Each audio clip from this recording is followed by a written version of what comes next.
Hello, and welcome to the Empowerography Podcast. This is a platform created for women's voices to be heard and a place to share their stories, journeys, and successes with the world for the purpose of helping other women who might be on similar journeys. We are empowering women one episode at a time. I'm your host, Brad Walsh, so kick back, grab one of your favorite beverages, and enjoy the stories.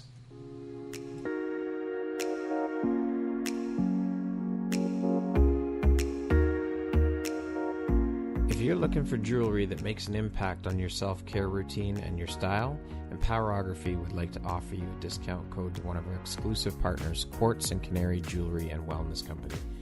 Use code EMPOWER15 to receive 15% off upon checkout at www.quartzandcanary.com. Quartz and Canary is truly the place where spirituality meets style. Hello there, Brad Walsh here, your host of the Empowerography Podcast. Today, my guest is Silke Harvey. She's the owner and founder of the Inner Hippie Club and Inner Hippie Books. How are you doing today, Silke? I'm good, thank you. And I'm so grateful for you to have me in the studio today. It's a pleasure to be here.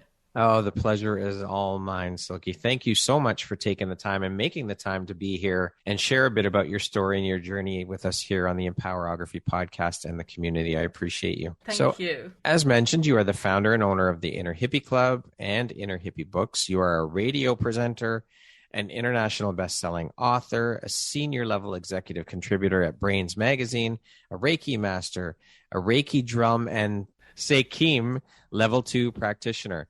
You wear a hell of a lot of hats, Silke. How on earth do you find the time to do all this, and how do you prioritize? Yeah, I must admit it's difficult sometimes, but I'm a multi-passionate, so I'm constantly finding new things and wanting to experiment and investigating new things. So that's why there are so many things on my CV. They've sort of accumulated over the years. Yeah. So At one point, I'll be really into energy healing, and I got my Reiki master, Seikim practitioner, Reiki drum practitioner all in the same year because I was really focused on that. Right. And the chakra dancing as well. And then I'll move on to something else. So I'm constantly moving between things. You can't really pin me down. Apparently, you can't sit still. Yeah. Can you tell us a bit about the Inner Hippie Club? What it's all about, when you founded and started it? Sure. The Inner Hippie Club is a place online that I've set up at the beginning of the pandemic for women who have lost their mojo, who've lost their joy, and I help them re-find their inner hippie, which is what I always describe as that carefree teenage feeling that we all once had before we got our first bills. You know, I try to make people remember what it was like to go to their first concert or to be out late with their mates when they were young, and just to think back to that excitement and that feeling of freedom we all had inside of us when we were teenagers. And the idea of that was, I was a Reiki practitioner at the time when the pandemic started. Right. I was going around and giving treatments mainly at festivals and sort of alternative healing events. And one thing that I came across time and time again in the Reiki sessions and also during workshops is that women came to me who on the outside looked like they had a perfect life, like great careers, well off, really not short of a few bob, and everything seemed to be going really great for them, but they were just not happy. And they could never put their finger on why that is, why they shouldn't be happy when life is going really great for them. And then whilst talking to them and whilst taking them through treatment, it dawned on me that the majority of these women have done all the things that have been expected of them all their lives. They've looked after their kids, or they got married because that's what was expected of them, or they took up the career that their mum and dad chose for them. So they went through life doing all these things that other people have chosen for them or set up for them. And then they looked after everybody, gave everything of themselves to everybody else, to the husband, to the career, to the children. And then when they hit sort of middle age and the kids are getting older and leaving the nest and there is more time suddenly on their hands, they realized that in the last 20 to 30 years, they've not actually done anything at all for themselves. So now they are sitting there in front of this big void and don't know how to fill that. Makes sense. It happens so often, right? Especially with women. women get defined by their roles, and they get caught up in that, their roles as a mother, as a wife, as a daughter, as a sister. And it just takes over their lives, and they take a back seat to their own life. Absolutely. And that's what I could see happening with all of my clients. So that's where the idea came from, when, of course, due to the pandemic, I had to go online, and then I experimented for a while with Reiki, distance healing, and it didn't really do it for me, because I like the hands-on approach for the healing part of things, right, because it's much nicer to be personal with people. For sure. So then I just thought, well, I can still coach people though, and I picked up on this thing about women not experiencing enough joy in their lives, and then I set up the Inner Hippie Club. Love it. Now, you said that your journey as an energy healer and rock and roll bass player, a stint in the corporate world, have all helped you in your work with the Inner Hippie Club. Can you explain that and how you've been able to draw from those experiences and translate them into helping your entrepreneurial journey? I think the biggest takeaway from my varied life and career is that I've got a broad range of skills. Every single thing I've done in my life has given me a set of skills that is invaluable now. Like when I was a bass player in a band, I wasn't just a bass player, I also managed the band. I ran my own independent record label. So I've got a huge set of managerial and organizational skills. I used to arrange the events and book the gigs, so that's made it really easy for me as a Reiki practitioner to get onto festivals and things like that. I know exactly where to go for the bookings. So I love it. Yeah. Yeah. In the corporate world, I learned a whole set of different skills which were more analytical, right side of the brain, which is something entirely necessary if you want to run a business. And, so I've taken bits and pieces from every single thing I've done in my life and applied that to my current business, which has made it a lot easier, actually. I'm really curious about your rock and roll bass player days. Can you share a bit about that with us? Yeah, sure.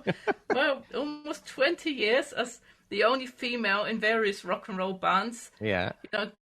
Gigging throughout Europe and the UK. It was great fun. I did all that together with my husband, who was the lead singer, songwriter, and guitarist in the band. So we met through music when we were both 19, got married, and then got on the road, and we didn't stop rolling, like I said, for over 20 years. It was good, playing real good old-fashioned rock and roll, country and blues, Americana. Yeah. Did you guys put out any albums?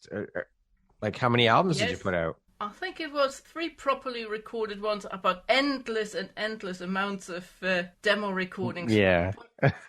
I love it. That is so badass. I love it. Thank you. Do you miss playing, though? Do you miss being out on the road and touring? Yeah, I do, actually. Yeah. I do. There are times when I think to myself, well, but it was just one of them things at the time. My husband got very sick, and then illness took over for a while, and things just didn't work out anymore after that. So there comes a point when you just have to make the decision between like keeping going and paying your bills. And, for sure. Yeah, for sure. So but it was a brilliant time. It was good. I'm sure it was. Can you tell us a bit about Inner Hippie Books and when you started your publishing company? Yeah. Inner Hippie Books is a natural extension of the Inner Hippie Club. Okay. And I started it last summer. And the way it came about was quite by accident, because I was at the time writing my own book and searching for ways of how to publish it. And I came across all the traditional publishing paths, and then decided I probably would self-publish. But then I came across Adriana Alvarez on the internet, and she actually empowers women to run their own publishing houses.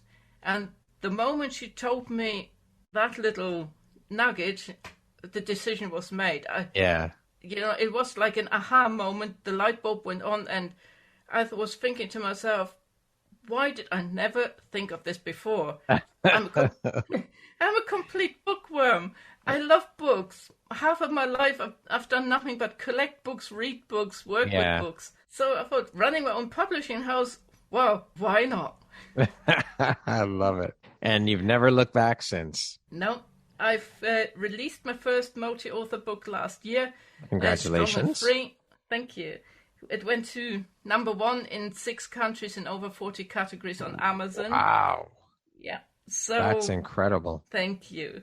So I'm on to book #2 now, Strong and Free Volume 2, which I am onboarding for. And there's also a 3rd book in the works, which will be coming up very shortly, but I'm still working on that. So you're an international best-selling author. Was writing something that was always part of your life, or is this something fairly new? And if so, what started you on the writing journey? Writing is something fairly new for me. Okay. Because most of my life, I was actually the consumer. I read the books. But I got into writing plainly through social media and when I started the Inner Hippie Club. And I realized that in order to market on social media, you have to write a lot. People are expecting blog posts, etc. Yeah. So it just developed naturally. And I was always quite good at writing because one of my jobs in the corporate world was translating. So that is a form of writing. You just don't necessarily write your own stuff. So writing started coming really naturally to me when I was writing my blog posts and marketing materials. So then I decided to just develop that a little bit further and go into short stories. And from there on, I started writing my own book. Okay. What inspires or lights you up the most about running a publishing house or publishing company?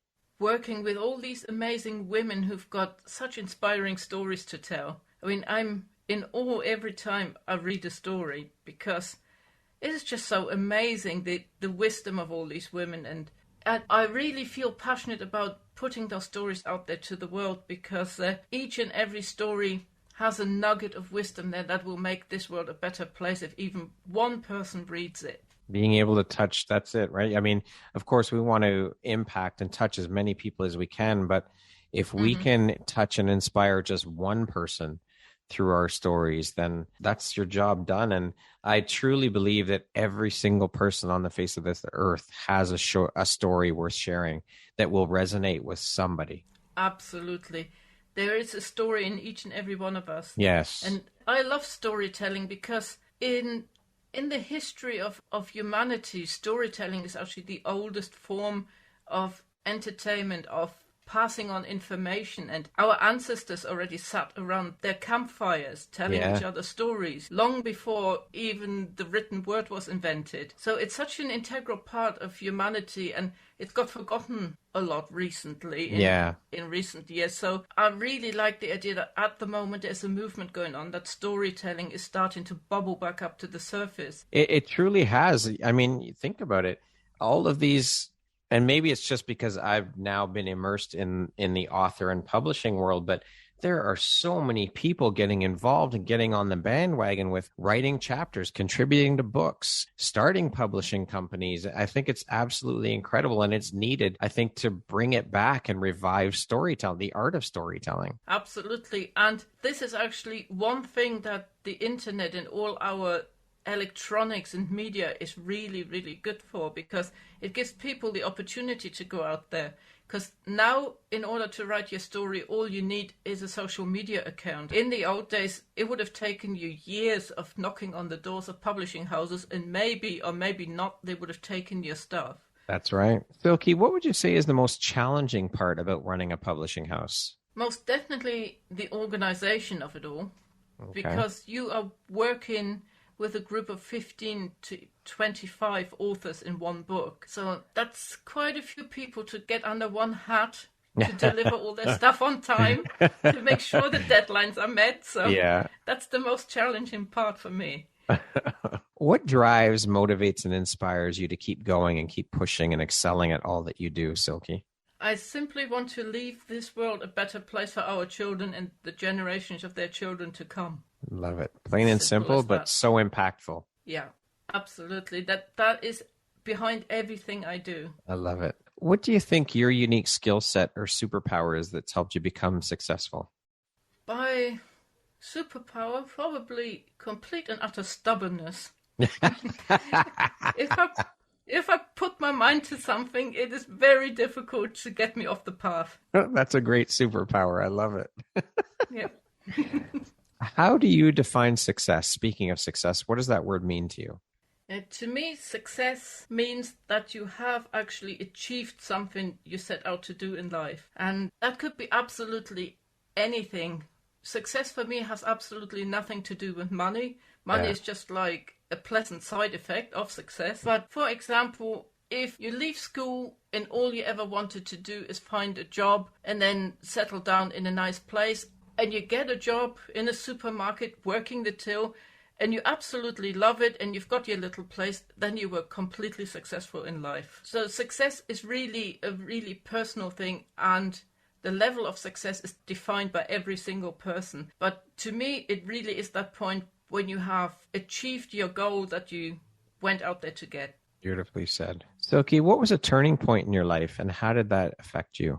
A big turning point in my life was actually when I was still working for myself as a translator.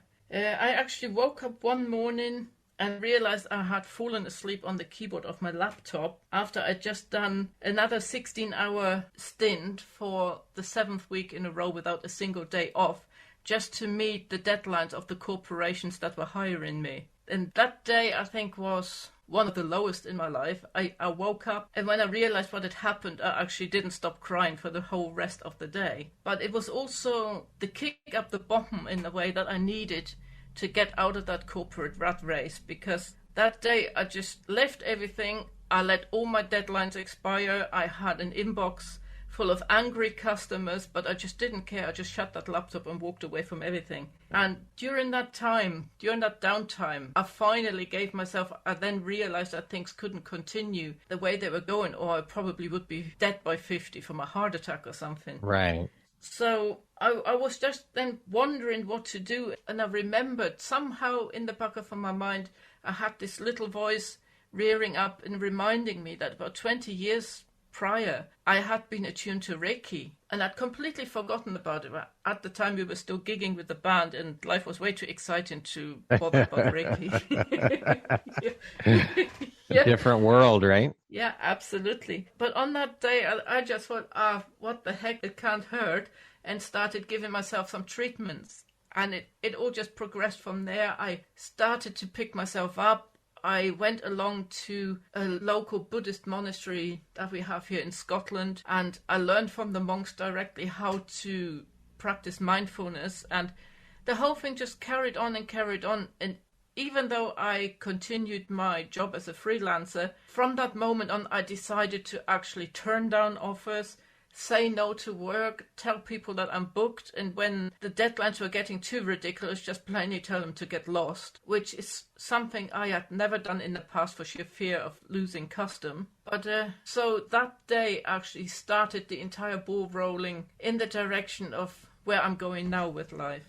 In reaction to start your new life. Absolutely, starting my new life, because I went out that same year and got all my energy healing certifications. And that alone, by going onto these workshops, gave me the time and the breathing space to realize what it really is that I want in life. And it's not sitting in front of a computer working for corporates who have got no regard for this planet. Well, I love it. I think it's amazing. Silke, what is one of the best pieces of advice you've ever received? Best piece of advice? Never give up and always keep going, because one day it will happen. Beautiful. What would you say is one of the most important things you've learned in your life? And what was your life like before you learned it? And what was your life like after learning it? The most important thing I learned was to say no. That day I woke up sleeping on my computer.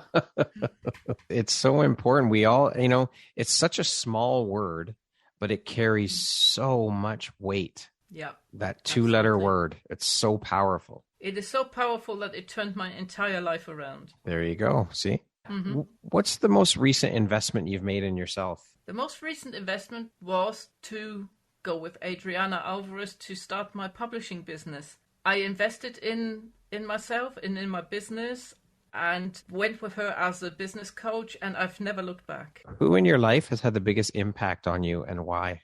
My husband. Because we've known each other since teenage, got married really young at 19, and everybody said it wouldn't last. But we have always been there for each other. We've always had each other's back. We've always carried each other through the worst and the best of moments in life. And without him, I don't think I would have made some of the passages, to be honest, through his help and support. It's so important and key to have that support system, not only in entrepreneurship, but in life, to have that constant support and have a cheerleader in your corner who's going to be there and support you when no one else is around. Absolutely. Without that, I think it would not be possible. Yeah, for sure. Silke, what does the word empowerment mean to you? For me, empowerment is the ability to stand up and speak your own truth and tell the world exactly how you feel and be recognized for that and counted. What would you say is one of your biggest failures, or we'll call it life lessons or teachable moments? And what did you learn from that? One of my biggest failure was actually when me and my entire family ended up homeless through a stupid neighbor dispute over a boundary of a house. Ow. And yeah, it was something completely unexpected. My failure was to entirely trust and believe in the judicial system, which I found out the hard way you should never do. Sometimes the law really is a big ass, yeah. And yeah, it was a bad time, but what I have learned out of that is to not be quite so gullible, not quite be so trusting, and be more independent and stand on my own 2 feet and start thinking about things rather than taking everything that the authorities and the media say for granted. Ask a little bit, ask questions, and find out truths behind things. I think people have a real problem with that. They don't want to ask the questions, or they're too lazy to do the work, do the homework. Don't take everything at face value. Don't believe everything you're told. Do your own research and figure some stuff out for yourself. Absolutely. And that's what it taught me, and it's been a really valuable lesson in life. I have had a lot more success since I went down that path of always questioning first and never taking anything at face value. Yeah. What's your personal motto? My personal motto, just be happy and be an inner hippie. There, I love that. Be happy and be an inner hippie. Beautiful. Okay, we're going to jump into a rapid fire section here now, Silke. So the next grouping of questions just be 1, 2, 3, 4-word answer type thing, okay? Yeah. What was your dream job as a child? Archaeologist. How would you describe yourself in 1 word? Fun-loving. If you were writing your autobiography, what would the title be? The Memoirs of an Inner Hippie. There's that inner hippie theme. I love it. What is the first thing you notice about a person? Their eyes. If you could teach the world one thing, what would that be? To be kind to Mother Earth. What's one thing you want but cannot buy with money? Peace. If you could change one thing about the world, what would you change? Get rid of all the war and aggression. What is one of your favorite quotes? A journey starts with a single step. Oh, I like that one. I love that. So often, we look at the whole staircase instead of just what you said, 1 step at a time. And that causes so much overwhelm. If we just took things slower and look at it 1 step at a time, it would change things so drastically for us. Yep. And it's so important to take that first step. Yes, absolutely. Kick fear to the curb and just do it. Yeah, exactly. What's an unexpected blessing or occurrence in your life that you're grateful for? Ooh. Buying our house in Bulgaria, but that's another story. It was completely unexpected. Okay. But a blessing. Okay. If you had the opportunity to sit down and have a 1-hour conversation with one woman, any woman in the world, who would it be and why? Mother Teresa. Okay. Because I just admire the way she was able to work with the poorest, the most destitute, and always have a smile on her face. What is your why? My why is to leave this world a better place for our children and generations of children to come. If you could go back and give your younger self one piece of advice, what would that piece of advice be? Say no from time to time. Yes. Lastly, if you were to deliver your last 30-second speech to the world, your corner of the world, your people, your tribe, your women, what would that last 30 seconds sound like? What would you say? What words of wisdom would you impart? Always stand up for yourself, always speak the truth, and always stand up tall and be counted. Don't be weighed down by all the ancestral scars that society still got. all the scars left over from atrocities like the burning times. Now is the time for women to rise and stand up, and by doing so, elevate the vibrations of this planet, because the time for women to finally take their equal place in society is now. It is rapidly approaching, and make sure you are a part of this beautiful rising of sisters. I love that. Very powerful and very wise words. Silke, thank you so much for taking the time to be here today and share a little bit about your story and your journey with us and your inner hippie and your rock and roll bass playing days. I love it. You're such a badass. Yeah. I think it's amazing. You are truly inspiring. I appreciate you, and I am so honored and happy to have you as a member of the Empowerography community. Thank you. Well, thank you so much for having me on this podcast. It was an honor and a pleasure. Once again, my name is Brad Walsh, host of your Empowerography podcast. Today, my guest has been Silke Harvey. She is the founder and owner of the Inner Hippie Club and Inner Hippie Books. Thanks so much, Silke. I hope you have an amazing rest of the day. Thank you.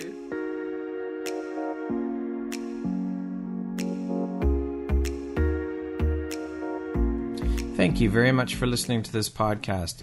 If you haven't yet, please be sure to subscribe, rate, review, and share with all your friends. You can find me at visionaries.ca and follow me on Instagram at Empowerography Podcast and on Facebook at Empowerography. Please join me next time for another inspirational story from yet another amazing woman.